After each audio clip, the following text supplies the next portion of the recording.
Reka tubasuhuze nshuti bakunzi ba Iris News aho muherereye hirya no hino ku isi, tubaye ikaze ku murongo mugari ubagezaho amakuru y'umwimerere. Maze rero mbere yuko dutangira, reka mbasabe gukomeza gukora subscribe, share na like kugira ngo ibiganiro n'inkuru tubategurira zijye zihita zibageraho ako kanya.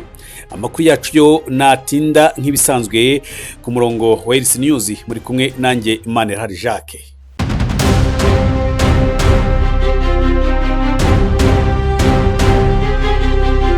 N'abatindiye ubutegetsi bwa Repubulika ya Demokarasi ya Congo, uyu ni Antoine Felix Tshisekedi, yaje kuba akuraho igihano cy'urupfu yari yarahaye abanyamerika ndetse n'ababirigi kubera igitutu cy'ibi bihugu.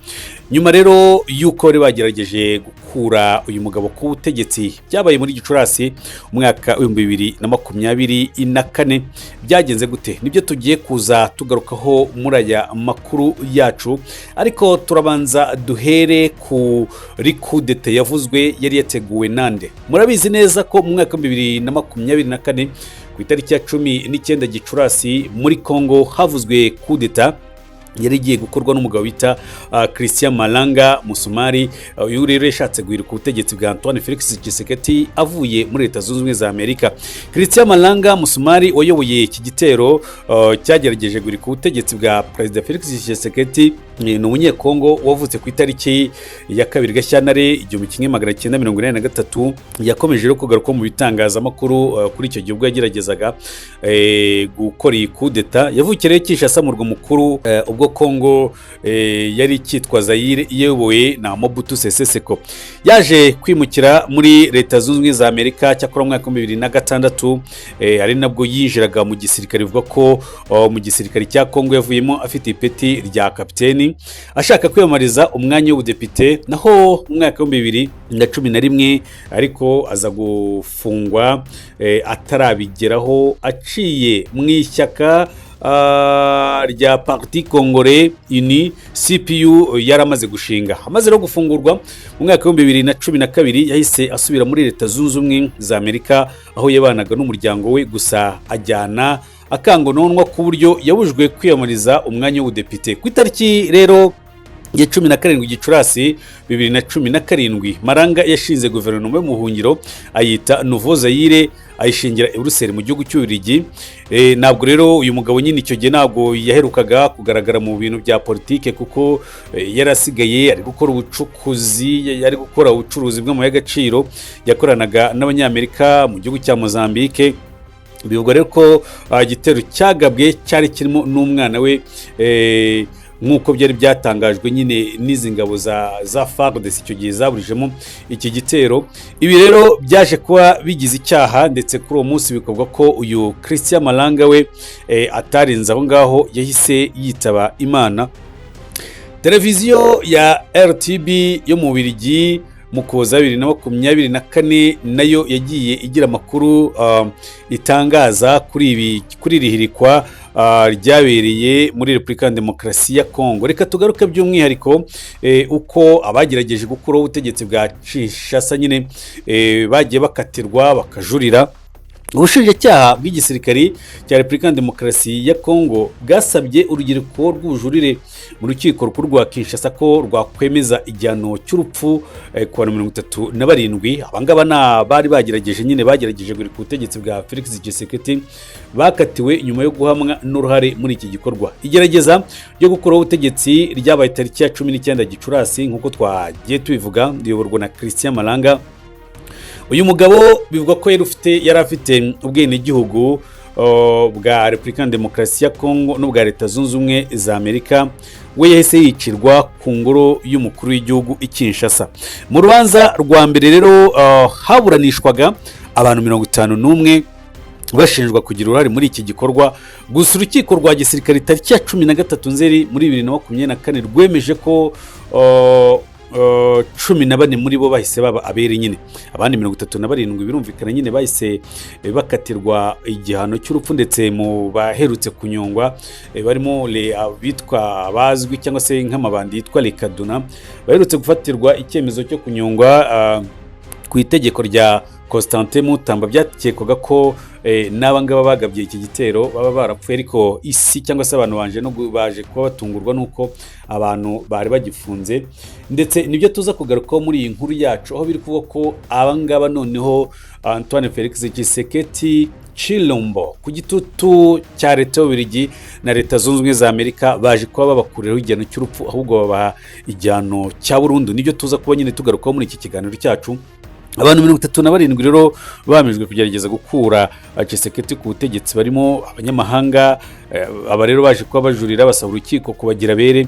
Harimo umunyekongo ufite ubwene igihugu bw'Ububiligi Jean-Jacques Wondo, we yasobanuraga ko naho ahuriye n'iki gikorwa. Uyu Jean-Jacques Wondo ukomoka muri Repubulika ya Demokarasi ya Kongo, ariko akaba anafite ubwene igihugu bw'Ububiligi. Uyu nguyu Ububiligi bwaje kuba bugaragaza ko ibyo yakorewe ari akagambane, ari televiziyo yo mu gihugu cy'Ububiligi yaje kuba ibigarukaho. Umushinjacyaha Col Parfait Mbutamutu Awilande ku itariki ya 10 Mutarama 2025 yasabye urukiko rw'ubujurire kwemeza ishingiro ry'icyemezo cy'urukiko rubanza kugira ngo igihano cy'urupfu bano bagabo bakatiwe kigumeyo. Kuri Wondo uyu mugabo ngo yahoze ari n'umujyanama mu mavugurura y'urwego rw'iperereza muri Repubulika ya Demokarasi ya Kongo. Colonel Mbutambutu yabwiye urukiko ko nubwo uregwa atari kumwe n'abagerageje gukura Tshisekedi ku butegetsi, ari umwe mu bagize uruhare rukomeye muri iki gikorwa, kuko ngo yakoranaga na Christian Malanga. Ibi rero televiziyo mu Bubiligi RTBF mu Bubiligi mu Kuboza 2024 yahishuye ko gufatwa kwa Wondo kwaturutse ku kagambane k'abakorera mu rwego rw'iperereza rwa Repubulika ya Demokarasi ya Kongo bari mufitiye urwango bitewe n'impinduka yifuzaga ko ziba muri uru rwego. Mu rubanza rwa mbere rero ubushinjacyaha bwasobanurira urukiko ko umukozi ushinzwe kwakira abakiriya kuri hoteli ya Wondo witwa Marusha yabubwiye ko Wondo yari asanzwe akorana by'ako kanya na Malanga. Ubwo urubanza rwabaga ntabwo ubushinjacyaha bwajyanye Marusha mu rukiko kugira ngo ahe abacamanza abo buhamya, ahubwo bwasobanuye ko yaburiwe irengero. Ibi rero ni nabyo Muhanga yakomeje kugenda agaragaza. Ngira ngo umusenateri wo muri leta zunze ubumwe za Amerika Ron Jackson aherutse gutangaza ko ubutabera muri Repubulika ya Demokarasi ya Kongo umuntu wahura n'ikibazo ariko adashobora kubona ubutabera bwuzuye. Ku itariki ya 10 Ukuboza 2024 abanyamategeko ba Wondo bagejeje Marusha mu rukiko, noneho basobanura ko atari yaraburiwe irengero nk'uko ubushinjacyaha bwari bwarabivuze mbere, ahubwo ko ngo yarafungiwe muri gereza. Marusha yabwiye urugereko rw'ubujurire ko abashinjacyaha bari bamaze amezi menshi bamutoteza kugira ngo yemere kubeshyira Wondo. Ubuhamya bwe bwagaragaje ko hari ukuri ubushinjacyaha butashakaga ko bujya hanze, butashakaga ko bugaragara. Ububiligi rero ni kimwe mu bihugu byamaganye ikaterwa rya Wondo, bugaragaza ko buzakomereza gukurikiranira hafi dosiye y'uyu mugabo. Urukiko kandi rwa gisirikari rwa Kinshasa ku itariki ya 10 Ukuboza rwatangiye kumva ubujurire bw'abandi bantu 37 bakatiwe igihano cy'urupfu nyuma yo guhamwa kugerageza gukura ku butegetsi Perezida wa Repubulika ya Demokarasi ya Kongo Felix Tshisekedi. Ibyaha rero byahamijwe abantu bifitanye isano n'iki gikorwa birimo icyo kwica, ufatanyacyaha mu kwica, gutunga intwaro mu buryo butemewe n'amategeko, iterabwoba n'ubufatanyacyaha mu iterabwoba no gufunga mu buryo bunyuranyije n'amategeko. Ibi byose biri mu byaha byaje gutuma aba bantu kuri 37 bakatirwa igihano cy'urupfu muri Repubulika ya Demokarasi ya Kongo.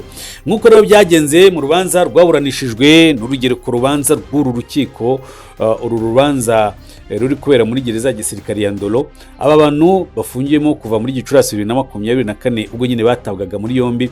Bamwe muri aba bantu barimo abafite ubwene igihugu bwa Leta Zunze Ubumwe za Amerika, ubwa Canada, Ubwongereza, Ububiligi, basaba kugira abere, abandi bagasaba kugabanyirizwa igihano kuko ngo icyo bakatiwe kirimo kwigirizwaho nkana.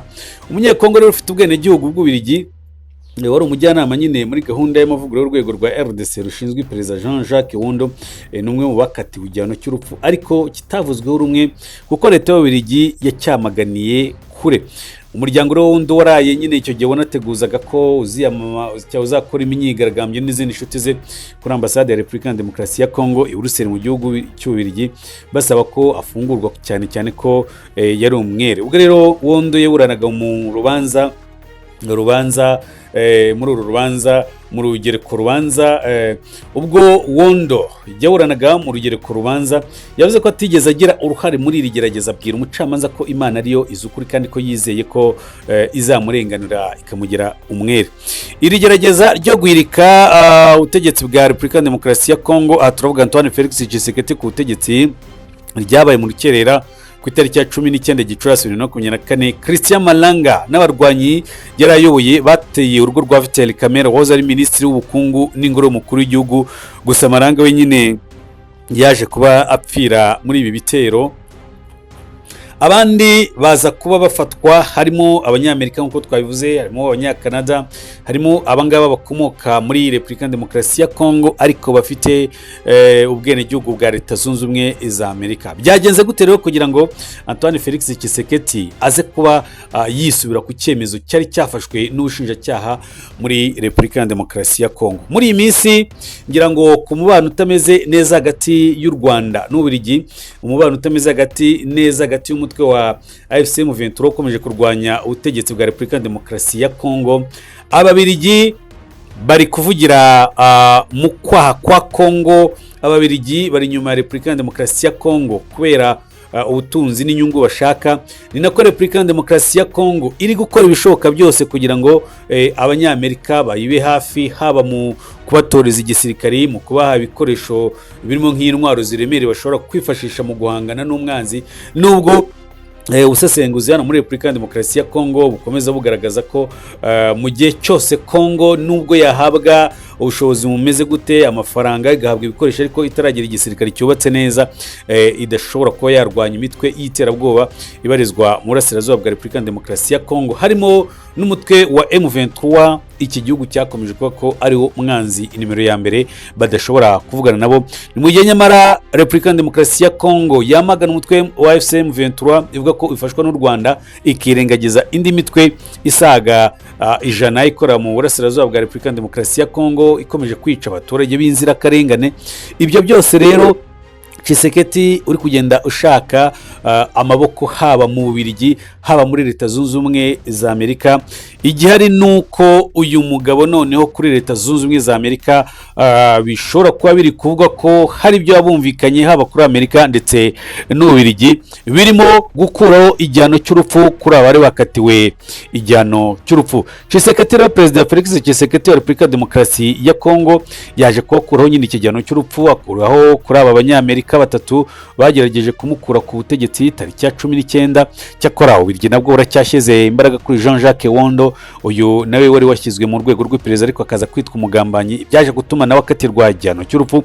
Iki cyemezo rero cyatangajwe n'umuvugizi we Tina Salama mu rukerero rwo kuri uyu wa 2 Mata, ubwo yari kuri radio na televiziyo by'igihugu RTNC. Yasobanuye ko igihano bari barakatiwe cyahinduwe igifungo cya burundu. Marcel Malanga, Malu Taylor, Christian Thompson na Zalima Palumu Benjamin hamwe n'abandi 34 bakatiwe igihano cy'urupfu n'urukiko rwa gisirikari tariki ya 13 Nzeri 2024. Marcel Malanga n'umuhungu wa Christian Malanga wayoboye igikorwa cyo gukura Tshisekedi ku butegetsi. Thompson na Zalima bo ni inshuti z'uyu musore. Ari Marcel Thompson na Zalima basobanuye ko bakangishijwe kwicwa kugira ngo bagiye mu gikorwa cyo kugerageza gukuraho ubutegetsi bwa Antoine Felix Tshisekedi. Basabaga nyine kugirwa abere kuko ngo ibyo bakoze byose bari babikoze babihatirijwe. Ubwo rero bari bamaze gukatirwa igihano cy'urupfu. Igihugu cya Leta Zunze Ubumwe za Amerika n'Ububiligi byamaganye uyu mwanzuro, bigaragaza ko bidashyigikiye ko ushyirwa mu bikorwa kuko urenga ku burenganzira bw'ikiremwa muntu. Ubwo kandi Amerika yakurikiranaga n'igihugu bayo bari muri uru rubanza, Ububiligi nabwo bwakurikiranaga Jean-Jacques Wondo usanzwe ari impuguke mu bya gisirikare wafunzwe nyuma y'igeragezwa ryo gukura Antoine Felix Tshisekedi muri Repubulika ya Demokarasi ya Kongo. Shuti bakunzi ba Ellis News, reka ducumbikire ahangaha amakuru yacu nakagaruka. Reka dukomeze tubasabe gukomeza gukurikirana ibiganiro byacu, ariko tunabonero n'umwanya gukomeza kubasaba gukora subscribe, like na share kugira ngo ibiganiro byacu byo bijye bibageraho ako kanya tukimara kubitegura. intego yacu rero nuko amakuru yacu atagomba gutinda, amakuru yacu natinda nge wabateguriye iyi nkuru nkanayibagezaho, nari Imana Jacques. Bye bye and ciao ciao.